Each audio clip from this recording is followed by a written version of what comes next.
はい。皆さん、こんにちは。ジョーです。今日はですね、またこの Web3 クリプトの領域でご活躍をされているファウンダーの方に来ていただいて、インタビューをさせていただくという会をやっていきたいと思うんですが、今日はですね、ビットレイヤーというですね、ビットコインの L2 の CEO ですね、お招きしております。Okay, Charlie, thank you so much for your time. I know you are almost like on the flight to somewhere else, but I'm really appreciate you took some time for me. We'd love to introduce Bitlayer to the audience. You guys building amazing. So, is it okay we start your introduction first?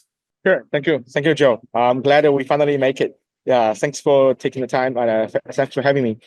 My name is Charlie. I'm the co-founder of Bitlayer. I've been in the space since 2015, more or less around 10 years now. This is more or less my third cycle. So my background, I've been an entrepreneur all the way, I think, around 15 years ago in the Web2 world. I had a like industrial design and IoT business before crypto. I bought my first Bitcoin in 2013 in Amsterdam. I got to know Ethereum in Berlin in 2015 via the Paris team. So the builders of Ethereum was Gavin Wood, who was CTO of Ethereum, started Polkadot. So Polkadot was my very first involved, project as an investor, as an ecosystem builder. So I brought them in China. I was the interpreter. I did a lot of the ecosystem building, and also as an investor for Polkadot ecosystem. So that was a great journey. I learned a lot, and I also met a lot of the pretty important builders, and some interesting, famous builders like Sota from Asta. I got to know him via the Polkadot era as well. Obviously, a lot of Japanese friends know Sota. 2021, I joined Polygon. I became their head of APAC ecosystem lead. So I was managing a lot of the BD and DevRel relationship in the APAC region with Polygon, especially on the gaming and the metaverse that contribute quite a lot of the conversation with the partnership with like Disney, Opera, Tencent, all these Web2 gaming companies. Last cycle was very focused on metaverse and gaming. I left the Polygon, started my own fund, and also kind of exploring the global ecosystem in 2022. And into early 2023, I got to know Ordinals and the BRC20. That was kind of the reason I orange pill myself, started doing things in the Bitcoin space. As you can see, we're like doing this, like everything was orange. So Bitlayer started from late 2023 as a research group, right after BVM white paper came out. So we feel it's a very inspiring, very innovative approach without depending on the BIP, the Bitcoin network operation, to using the Bitcoin script to do verification. And so that was pretty exciting for us to really start deep dive and start full-time and building this project. So me and my co-founder Kevin, we started it since late 2023. So far, we have around 65 people team, very globally based. We raised all 5 million in total. Great to have a lot of amazing investor and also supporter, including Joe, yourself as well, to be in the journey. We have around 44 million transactions made on the V1 mainnet, a couple million on the gas fee revenue, over 280 project system. We're the first project backed by Bitcoin ETF firm like Franklin Templeton. We are exploring some institutional Bitcoin products with all these institutions. And 2025 is a very, very important year with the Trump administration. So a lot of US we are trying to follow up together with our, of course, token launch very soon as well. Yeah. Sounds great. Thank you so much. And the first question is, what is really Bitcoin Layer 2? Great. Yeah. So Layer 2 has become a broad term. We can call this like a programmable layer. The reason we need that there are a couple of reasons behind that. One is, we can start from the technical reason. Bitcoin Layer 1 doesn't really have the programmability. So for people who knows Bitcoin, it's proof of work cash system, like Satoshi Nakamoto's white paper all the way from 2009, make it very clear. It's a peer-to-peer electronic cash system. They can allow people to do transactions. Solve this double spend problem in the digital network with this hash rate kind of computation kind of thing as a mechanism to reward the miners who are actually contributing the security budget. And they have this one attack kind of assumption. As long as hackers don't have more than 51% of hash rate in the entire network, the network is very secure. You can't really break it. But there's no programmability and verification capability, meaning you cannot build a DeFi cases just like Ethereum on the Ethereum L1. There's no smart contract capability, and that was pretty much the basic reason why the founder of Ethereum, Vitalik, started Ethereum from the first place because he wanted to do things on Bitcoin, but he couldn't. And L2, and especially on the Bitcoin rollup, which we are aiming to do with the BVN approach, is very focused on three key parameters. One is building this Bitcoin trust minimized bridge, which I will talk about that later with the details. Second is the Bitcoin verification. So it needs to be settled on Bitcoin block, not just sidechain.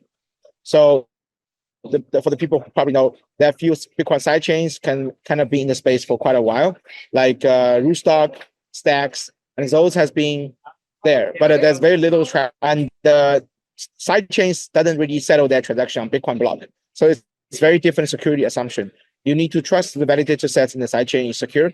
Otherwise, user funds is not secure. They can't really withdraw back to Bitcoin easily. Side, we are building Bitcoin rollup with the BVN approach. And then the data availability needs to be on Bitcoin or Bitcoin aligned layer. So it's not just another separate side system sidechain. So the reason we need Bitcoin L2 or all these like layers around Bitcoin is because we have all these new assets such as ordinals, BRC20 came out, right? It makes this network very congested.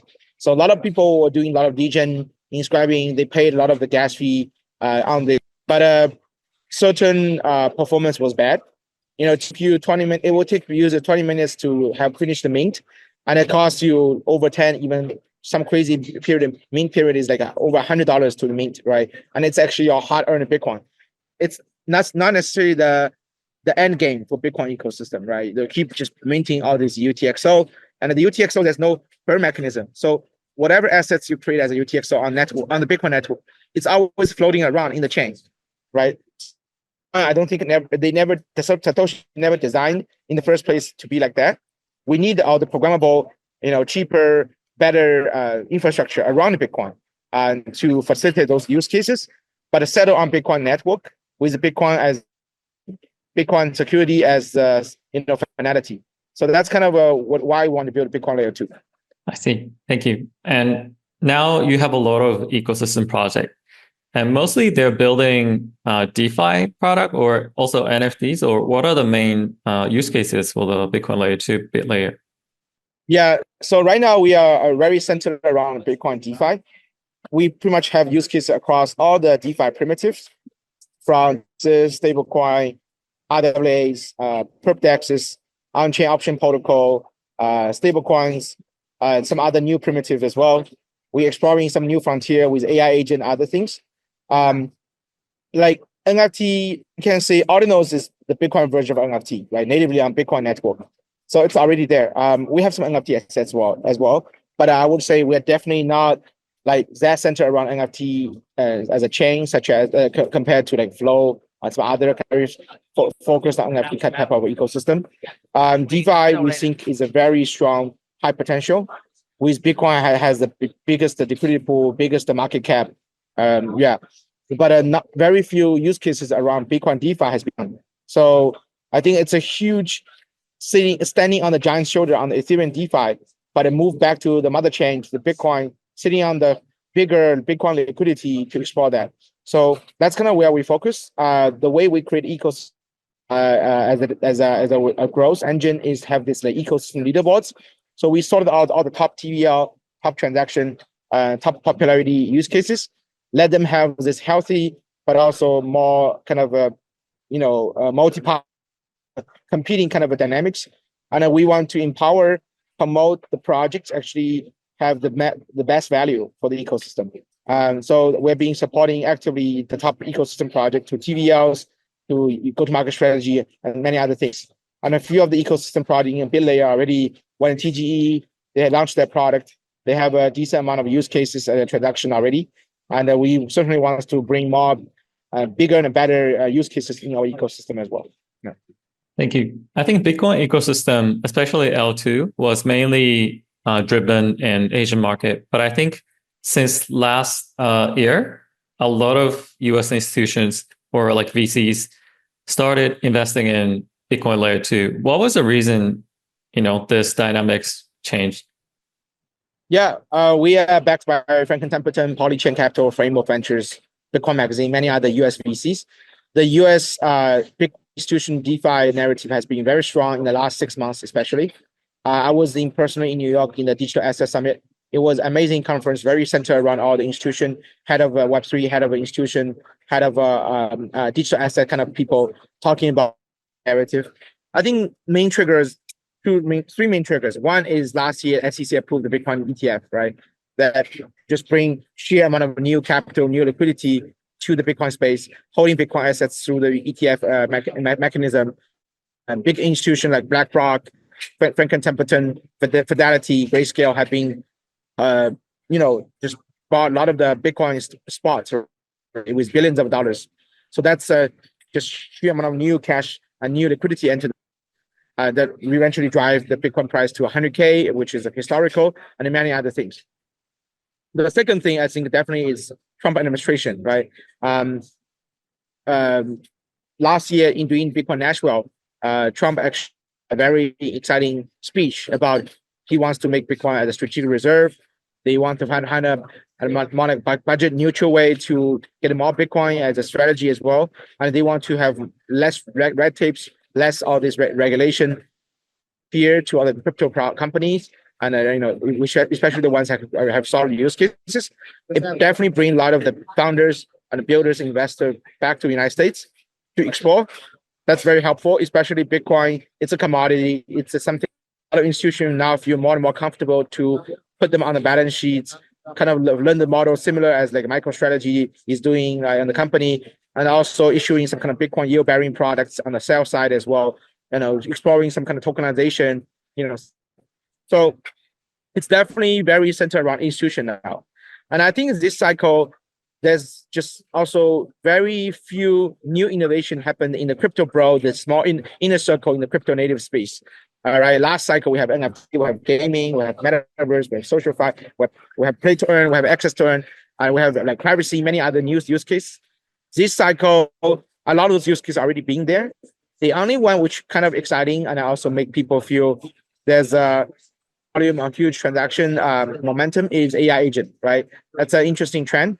But outside of that, I think the crypto native side has been lacking in certain innovation in the new use cases, new paradigm shift now. And an institution, with a DeFi, especially on Bitcoin assets, just being bigger volume, higher energy, in a bigger brand, and I think it's very exciting and a big potential. So Bitlayer, we definitely are also aware of all these.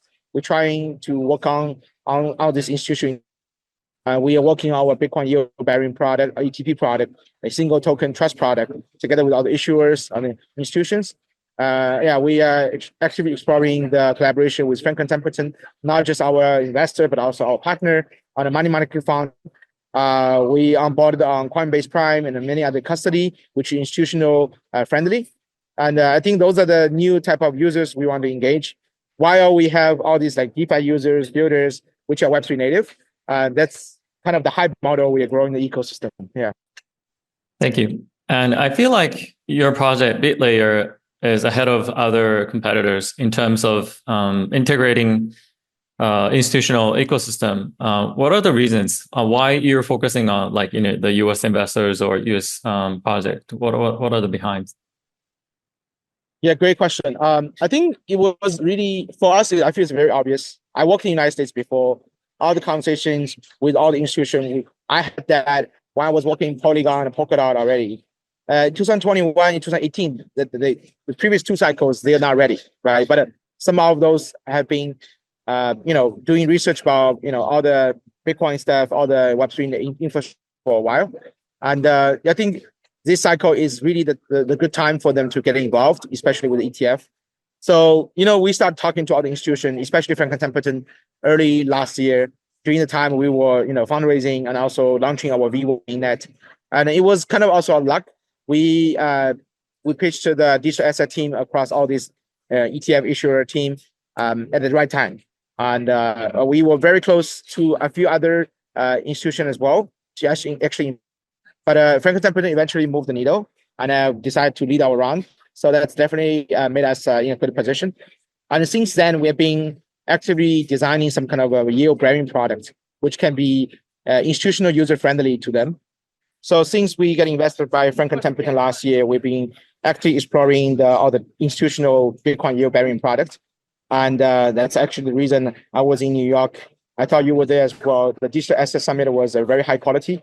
Pretty much all the Web3 friendly and active institution in the Wall Street were attending there, right? At least they're head of Web3, head of digital assets. So it was a very relevant group in the crowd in one room. So we had a lot of good conversation with Grayscale, with Bitwise, with Bank, and 21 Shares, a few others. We are exploring and following up basically right now. So figuring out the Bitcoin yield-bearing product and working with institution, let their asset management team on the buy side to involve to explore yield. Let the sell side to be an issuer to basically issue some of the ETF products with us, in the platform. These are the things we're looking for this year, right? As a very important strategy. On the technology side, our BVM bridge, which is a third generation Bitcoin trust minimized bridge, will be a very important technology catalyst to bring more Bitcoin liquidity to all the yield-bearing environment. So for the people who don't know too much about BVM, it's a new framework which we can use in the Bitcoin script to do the on-chain verification and the fraud proof. So as long as one operator in the BVM in our BVM bridge is honest, they can initiate the challenge game and make sure the transaction is honest. So this is much more trust minimized compared to the WBTC, which rely on majority of the signers in the multi-sig are honest. And so it's more secure, more trust minimized way to do the bridging for users with Bitcoin holding to enter the new yield-bearing environment. So we want to explore all these DeFi yield-bearing products for the Bitcoin holders across different ecosystems. So our BVM bridge, we are working with multiple different ecosystems such as Base, Arbitrum, Stacknet, Blue, and Sonic. We announced that in East Denver, and we are going to announce the collaboration with Sui very soon. So it's an alpha for your community. Yeah, we are going to announce that very soon in the upcoming weeks. Yeah. Sounds great. Thank you. And I think obviously you've been working with a lot of institutions, but also, what's important here is retails also. Are they heavily involved, or what do you think about their activities? Yeah, it's a great question. So we are very, especially last year, before we get involved deeply with Franklin Templeton, when we just launched a white paper and a V1 mainnet, I think we were very, very focused on retail, right? I think it's a Web3 native ecosystem anyway. Whoever doesn't really have the retail adoption or support, you're not going anywhere, right? So we are very aware of the fact that retail is important, especially in the Asia community. A lot of the user base here is still retail. So what we did most effectively from all the go-to-market strategy and activities was this ecosystem campaign. We did it with all the Web3 wallets. So we were the first Bitcoin ecosystem project, did the Web3 wallet in the OKX wallet in the Cryptopedia. That lasted for 2 months. And over 6 projects in our ecosystem we handpicked, and we let them design the on-chain and off-chain tasks. Users on the OKX wallet can finish the task, learn a lot, and also have a little experience and a taste about what is Bitlayer ecosystem, what are the use cases, what they can do on our chain, and so on. So that was a good learning process, also a catalyst to bring user adoption to enter the Web L2 environment, right? To get the gas, to do this and that, all those transactions, and so on. So that was pretty successful. We onboarded around 600,000 users from OKX wallet. The second one we did, which is bigger one, probably the biggest so far, is the Binance wallet. The Binance BTC by Carnival campaign. We did it from last December. It lasts around 2 months as well. Altogether, we get around 1.2 million users globally from the Binance Web3 wallet platform to onboard our campaign. We featured 11 different projects in the ecosystem with different type of on-chain tasks they designed. We work closely with Binance wallet. We learned a lot. By doing this campaign, we heard a lot of the user feedback in the community. We get closer to the user, and also definitely improved our way how to engage users. There's some bugs we fixed, a lot of problems we fixed as well based on the user feedback. So it was very good learning experiences. And we believe by iteratively getting the product shipped to the users, let them to have a taste, give some little rewards, being an early adopter, right? And then they can actually share their feedback, being the actual users. Sometimes there's some small issues. They were not happy. They share to us. We fix it, right? I think that's kind of the best way to grow community. Not just being always talking about the vision and story without get on the things, get the hands dirty, actually get to the on the ground, actually be hands-on. So I think we're being very hands-on, growing the community by working with third parties and the ecosystem of the campaign. It's been pretty successful so far. And we are going to have a few other regional market entry kind of a strategy, potentially with Korea market. I'm actually not in Vietnam. We're a pretty big community in Vietnam. Soon, potentially, we'll be in Japan and other countries as well. Turkey in the pipeline, because a lot of those market has a lot of the Web3 native users as retail. And some of them already heard about us as a brand. We want them to actually start using as a user to deliver interesting use cases for them for all kinds of DeFi or other use cases. That's very important. While we are having our token launching very soon, and we want to have an actual user community together with our token and also our kind of branding community. Yeah. Since you just touched upon the token launch, is there anything that you can disclose or you can talk about the TGE or token launch? Yeah, or I think no specific. Yeah, I think we can start from tokenomics and the token utility. So BTR token is our governance token. We are going to launch in the upcoming weeks. I think we're getting very close. And obviously, the last couple of weeks has been tough in the market. So we've been kind of observing the market while also finish up all the legal process and onboarding process with some major exchanges. Stay tuned on our news. I think it's getting close. So the utility of our BTR token is essentially first start from the governance side. The token holders can participate in the governance on the fee switch and other kind of major network governance components on the voting. Second thing is on the on the staking side. In order to become a validator, people need to market buy the token actually and become a validator. Validator can access to the network governance together with also the revenue share of the gas fees. That's the part we are going to onboard and become more and more decentralized in our L2 environment. And that's an important kind of a component of the ecosystem. We want to onboard all kinds of ecosystem partners, investors to together on board.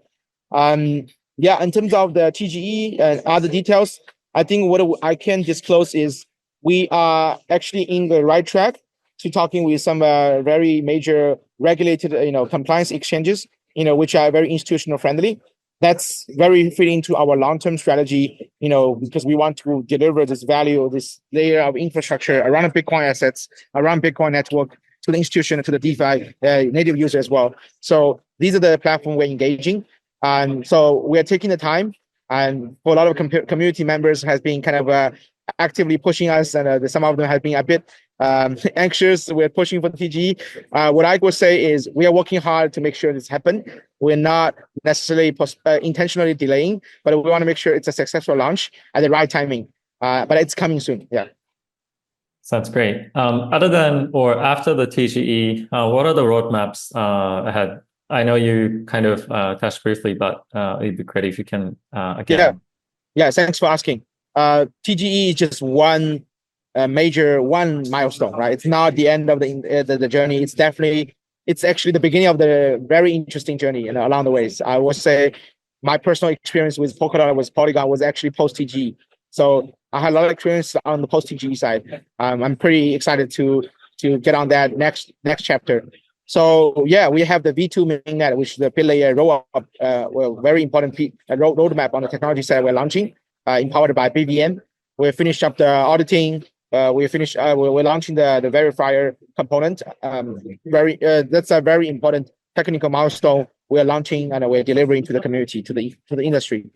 And also the V3, I think we're aiming for the end of this year. We want to launch a V3 on Bitlayer, which is high performance parallel VM kind of a model, kind of like a Monad or Mega East kind of a scaling solution. But that will be after our rollup verification components get launched. On the use cases side, there are a few very exciting use cases on the Bitcoin derivative, like such as on-chain option, perp dexes. We see some very interesting innovation. We are actively supporting the builders that are working on those kind of use cases to make sure they're going to be pretty well adopted by the traders, by the users in the Web3 space, and also potentially figure out some new products with the institution. As I said, we want to launch those Bitcoin yield-bearing product with the institution. By the end of this year, we want to have that in the market, available for all kinds of institutional accredited investors, family offices, allocators, and so on. Asset allocators, and so on. I think branding-wise, also community-wise, this year is going to be pretty busy, expanding to the new chapters, new region. Last year, we were very focused on Chinese communities, South Asian communities, not necessarily too much on the North Asia, like Korea and Japan, and not necessarily too much in the Middle East. These are the region we definitely want to tap into and have a pretty hands-on on the ground. I know how to say that hands-on community with high-level engagement, right? So we're busy talking to the local partners in this region, and we're gonna engage more with some of the technical partners as well. We definitely also want to really keep delivering the value in the BVM community on the open source side, and also helping a few other major technical leaders in the space to push the OpCat and some other major milestone in the Bitcoin ecosystem.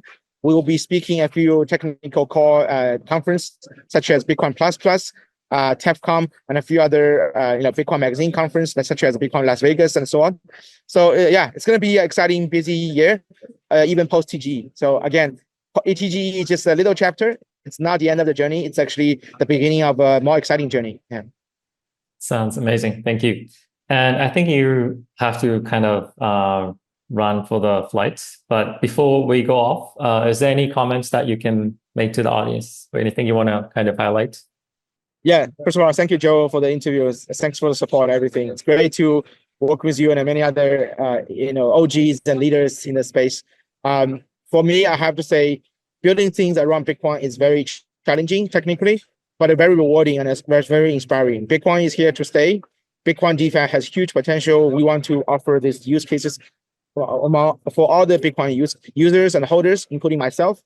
This cycle, Bitcoin has been decoupling, has been outperforming the rest of the market. So we are very bullish that the use case around Bitcoin will be very, very exciting and has a value proposition to a lot of users. And it's a very important period. And there's a lot of confusion, some of the panic in the market in the last couple of weeks. I think it's understandable, but I think the pain period is getting towards the end. Stay tuned on Bitlayers on our technical roadmap, some of the product launching and other news. I think we are here to stay. It's a long-term project. I think it's the more panic and the pain we are having in this market, the more high conviction we want to keep. Bitcoin is here to stay. It's not running away. Things around Bitcoin is going to be long-term, and we want to be this kind of long-term driven technical product. Yeah. Thank you. I think Bitcoin is absolutely the best and also the most important ecosystem in the crypto. And I'm pretty sure that, you're going to be successful in terms of like leading the industry and also making this ecosystem vibrant. Thank you so much, Charlie. And I'm really looking forward to see the TG and also the further development. Thank you, Joe. Okay, thank you.